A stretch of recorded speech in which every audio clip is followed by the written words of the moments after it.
Hello అండి, ఇవాళ పెసలతో curry ఎలా చేసుకోవాలో చూద్దాము. ఇది చపాతీలోకి, రొట్టెలోకి చాలా బాగుంటుంది. నెక్స్ట్ ప్రాసెస్ ఏంటో చూద్దాం. ఎలా ఉన్నారు అందరూ? మేము ఈరోజు రాత్రి కోసమని చపాతీ పిండి కలిపి పెట్టినాను. పెసలతో కుర్మా చేస్తాను. పెసలు తెల్లవాయలు వేసి కుర్మా చేసి దీంట్లో కాంబినేషన్ బాగుంటుంది. ముందుగా పెసలు కడుక్కుందాము. కడుక్కొని కుక్కర్లోకి వేసుకుంటాను. ఈ కప్పుతో ఒక కప్పు పెసలు తీసుకున్నాను నేను. ఇది బాగా కడుక్కొని కుక్కర్లోకి వేసుకున్నాం. కుక్కర్లో విడిపెట్టుకుంటే బిర్యానీ అవుతాయి, విజిల్స్ వస్తాయి. దీంట్లోకి ఇంకా అలసందలు ఉన్నా వేసుకోవచ్చు, ఇంకా ఏదైనా పచ్చి గింజలు ఉన్నా వేసుకోవచ్చు, కందులు ఉన్నా వేసుకోవచ్చు, అనుములు ఉన్నా వేసుకోవచ్చు. ఏ వేసుకున్నా బాగుంటుంది. ఈ కర్రీ ఎక్కువ డాబాల్లోనే దొరుకుతా ఉంటుంది. ఇండ్లలో చేసేది తక్కువ. డాబాల్లో అయితే బాగా దొరుకుతుంది చపాతీను ఈ కర్రీ.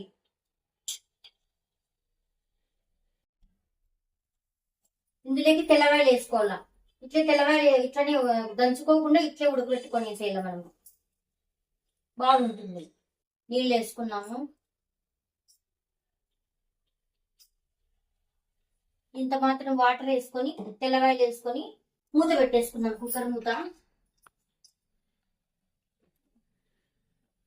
స్టవ్ కింద పెట్టేస్తాను. స్టవ్ వెలిగించేసుకుంటాను. ఈలోగా మనం ఎర్రగడ్డ టమోటా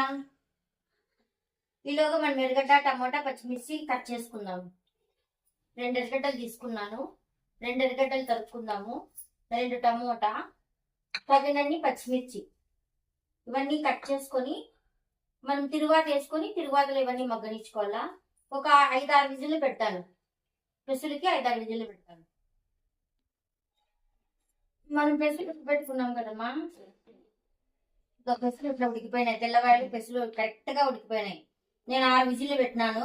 6 విజిల్లకి కరెక్ట్ గా ఉడికిపోయినాయి. ఇప్పుడు మనం తిరువాత పెట్టుకుందాము.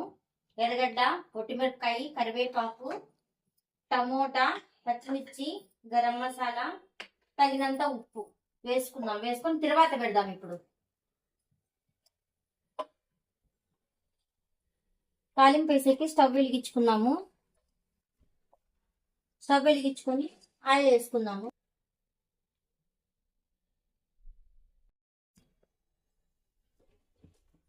ఆయిల్ వేసుకున్న తర్వాత ఆవాలు, జీలకర్ర 1 టీ స్పూన్ వేసుకున్నాను. ఇప్పుడు ఎర్రగడ్డలు, కరివేపాకు, ఒట్టిమిరపకాయలు వేసుకుంటున్నాను. ఎర్రగడ్డలు కొంచెం ఎక్కువ వేసుకుంటే బాగుంటుంది. అట్లే పచ్చిమిర్చి కూడా కొంచెం అట్లా మగ్గిన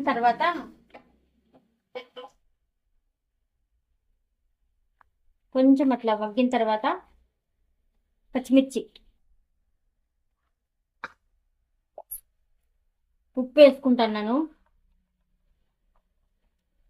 ఉప్పు సరిపడా, కర్రీకి సరిపడా.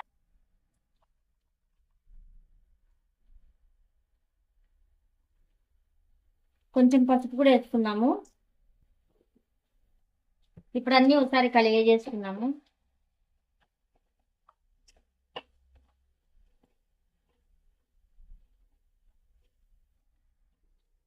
మగ్గింది కదా తిరువాత కొద్దిగా. ఇప్పుడు టమోటా వేసుకున్నాము. టమోటా పెట్టేసి కలిపేసి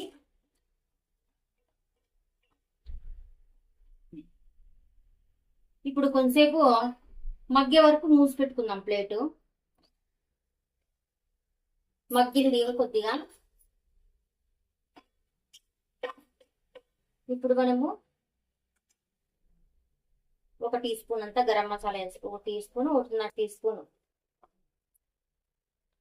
గరం మసాలా వేసుకున్నాము కదా. మనము ఉడకబెట్టుకున్న పెసుల్ని కూడా దీంట్లోకి వేసేసుకున్నాము. బాగా మెత్తగా బాగా ఉడికినాయి.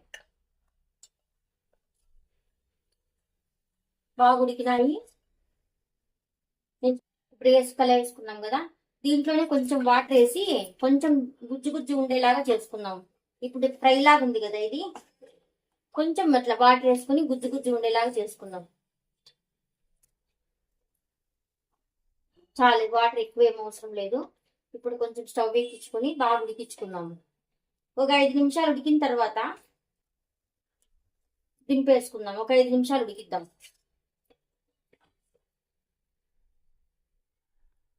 కర్రీ ఉడుకుతుంది కాబట్టి ఇంకా చపాతీ తిక్కుంటాను.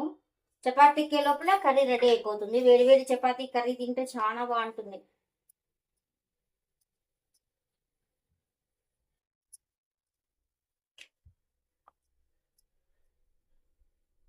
కొద్దిగా ఆయిల్ పట్టించినాను. ఆయిల్ పట్టించి మట్ట పెట్టుకుంటాను చపాతీలు.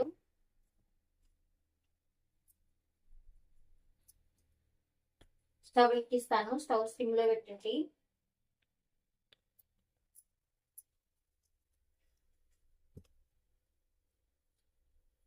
మేమైతే మా పిల్లలు 2 ఉన్నారు. సాయంత్రం ప్రతిరోజు సాయంత్రం చపాతీలు, జొన్న రొట్టెలు, రాగి రొట్టెలు, రవ్వ రొట్టెలు. నెక్స్ట్ వీడియోలో రవ్వ రొట్టెలు కూడా చూపిస్తాను. మీకు రవ్వతో ఎట్లా చేసేది చూపిస్తాను. ఇట్లా రొట్టెలే ఎక్కువ వాడతాం మేము.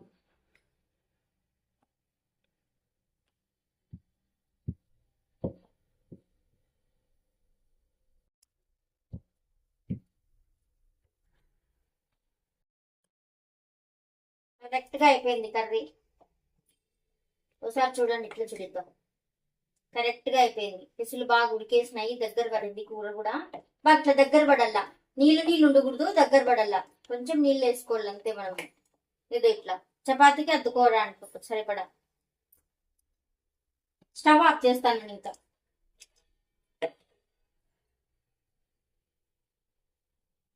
చపాతీ రెడీ.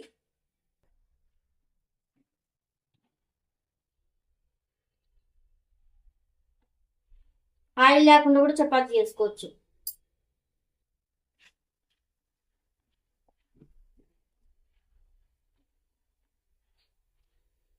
వేడి వేడి చపాతీ రెడీ, కర్రీ రెడీ.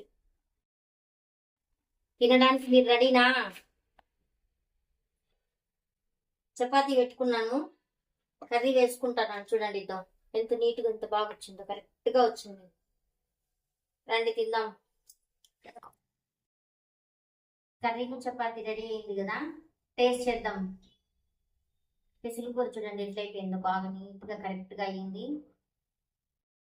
వేడి వేడి చపాతీ, వేడి వేడి కర్రీ బాగుంటుంది.